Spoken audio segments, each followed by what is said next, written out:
अस्सलाम वालेकुम। कैसे हैं सब? उम्मीद है सब खैरियत से होंगे। तो आज हम पढ़ने वाले हैं स्ट्रक्चर एनालिसिस टू, जो कि प्री रिक्विजिट है स्ट्रक्चर एनालिसिस वन का। तो स्ट्रक्चर एनालिसिस टू में हम ज़्यादा फोकस करते हैं स्टैटिकली इनडिटर्मिनेट स्ट्रक्चर्स के ऊपर, क्योंकि हम स्ट्रक्चर एनालिसिस वन में स्टैटिकली डिटर्मिनेट स्ट्रक्चर के बारे में पढ़ते हैं। उसकी उसके रिएक्शंस निकालना सीखते हैं, उनकी S F D B M D shear force diagrams, bending moment diagrams वो निकालना सीखते हैं। तो स्ट्रक्चर्स हमारी बेसिकली जैसे बीम हो गए, फ्रेम्स हो गए, ट्रसेस हो गई, तो ये हमारी स्ट्रक्चर्स होती हैं। तो कंटेंट्स के ऊपर आते हैं, तो हमारा पहला जो पॉइंट है वो कह रहा है कि introduction to statically indeterminate structures, कि हम उनका इंट्रोडक्शन थोड़ा करेंगे ब्रीफ इनडिटरमिनेट स्ट्रक्चर्स का, और डिटरमिनेट स्ट्रक्चर भी इसमें आ जाएंगी, तो उसको रिवाइज कर लेंगे। और advantages and disadvantages of indeterminate structures, कि कौन से उसके फ़वाइद हैं, कौन से उसके नुकसान हैं इनडिटरमिनेट स्ट्रक्चर्स के, वो भी देखेंगे। और मेथड ऑफ एनालिसिस, कि हम कोई भी स्ट्रक्चर हो तो उसको हम कैसे एनालाइज करें, इनडिटरमिनेट स्ट्रक्चर को कैसे हम एनालाइज करें, उसके मेथड्स हैं। फोर्स मेथड हो गया, और डिफॉर्मेशन मेथड, डिस्प्लेसमेंट मेथड कहते हैं जिसको, वो हो गया। तो वो हम पढ़ेंगे आगे।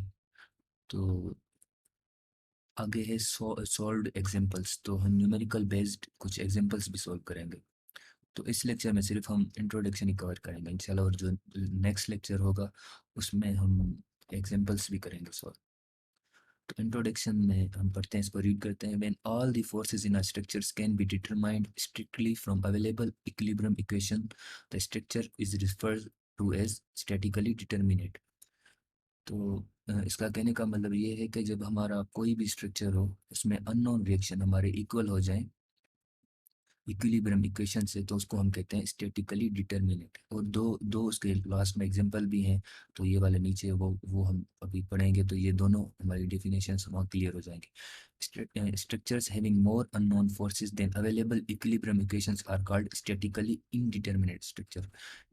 तो वही बात आ गई, जब अगर अननोन फोर्सेस ज़्यादा हो जाएंगी इक्विलिब्रियम इक्वेशन से, तो हम उसे कहेंगे स्टैटिकली इनडिटरमिनेट स्ट्रक्चर, कि वो स्ट्रक्चर हमारा इनडिटरमिनेट है, उसको हम इक्विलिब्रियम इक्वेशन लगा के सॉल्व नहीं कर सकते।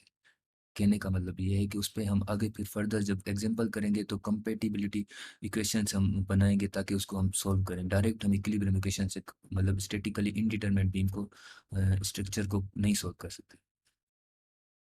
तो उसके लिए फार्मूला है R is equal to 3n statically determinate के लिए, और R greater than 3n statically indeterminate के लिए। अब यहाँ पे देखें, तीसरा पॉइंट है कि for a coplanar structures there are at most 3 equilibrium equations for each part, so that if there is a total of n parts and r forces and moments reactions components we have, उसके लिए formula है r is equal to 3n statically determinate structure के लिए, और r greater than 3n statically indeterminate structures के लिए।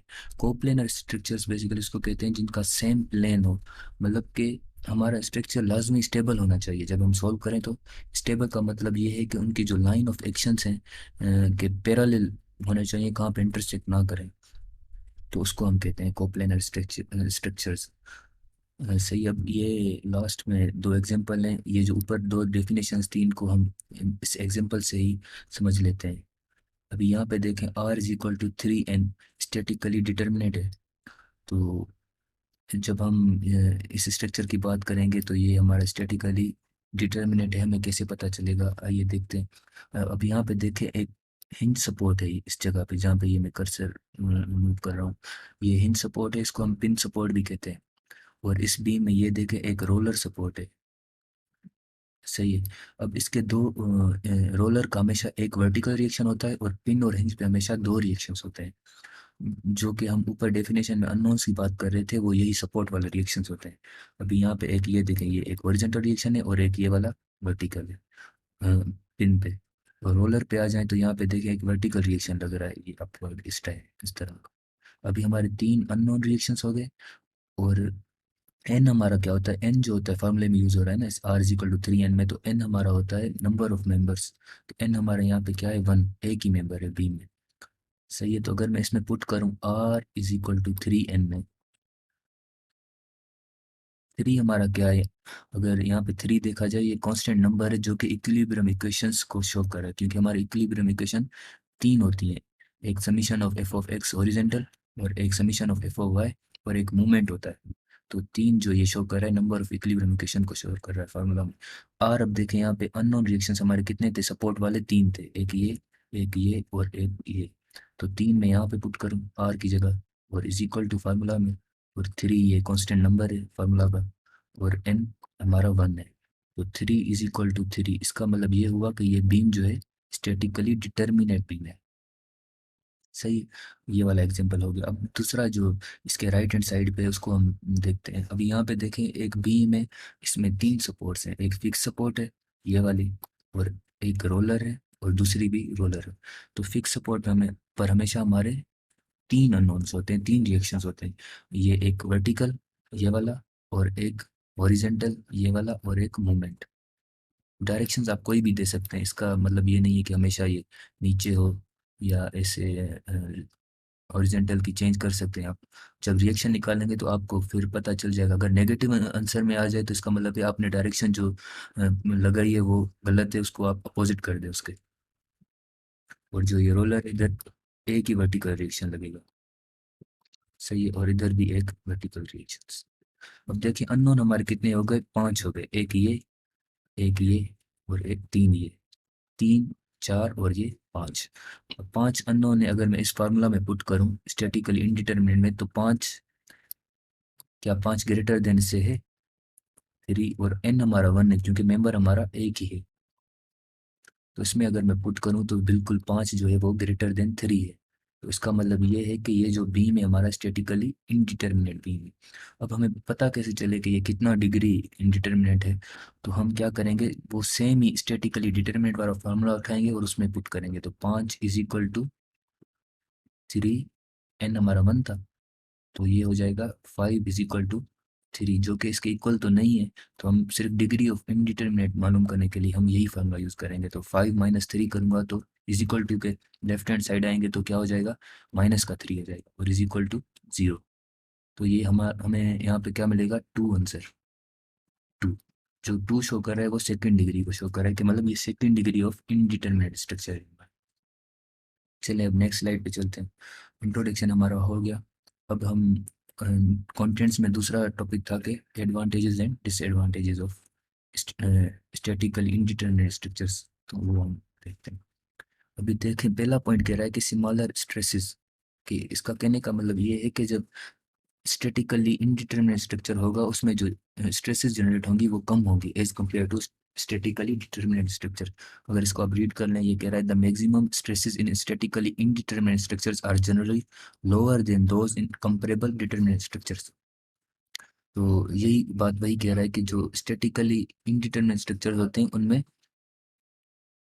कम होता है कंपेरेबल टू डिटरमिनेट स्ट्रक्चर। ये आप पढ़े रीड करें इसको। और अब ये दो एग्जांपल है, एक हमारा सिंपली सपोर्टेड बीम है जिसके ऊपर यूडीएल लग रहा है, क्योंकि एक यहाँ पे हिंज या पिन पिन ये जो कर्सर में शो करूँ, ये एक सपोर्ट है और एक रोलर सपोर्ट है। तो इस बीम को हम सिंपली सपोर्टेड बीम भी कहते हैं। और दूसरी साइड पे अगर एग्जांपल देखेंगे तो दोनों साइड फिक्स सपोर्ट है, ये भी और ये भी। तो अब इन दोनों के ऊपर क्या लग रहा है, UDL uniform distributed load, W show कर रहा है लोड इंटेंसिटी।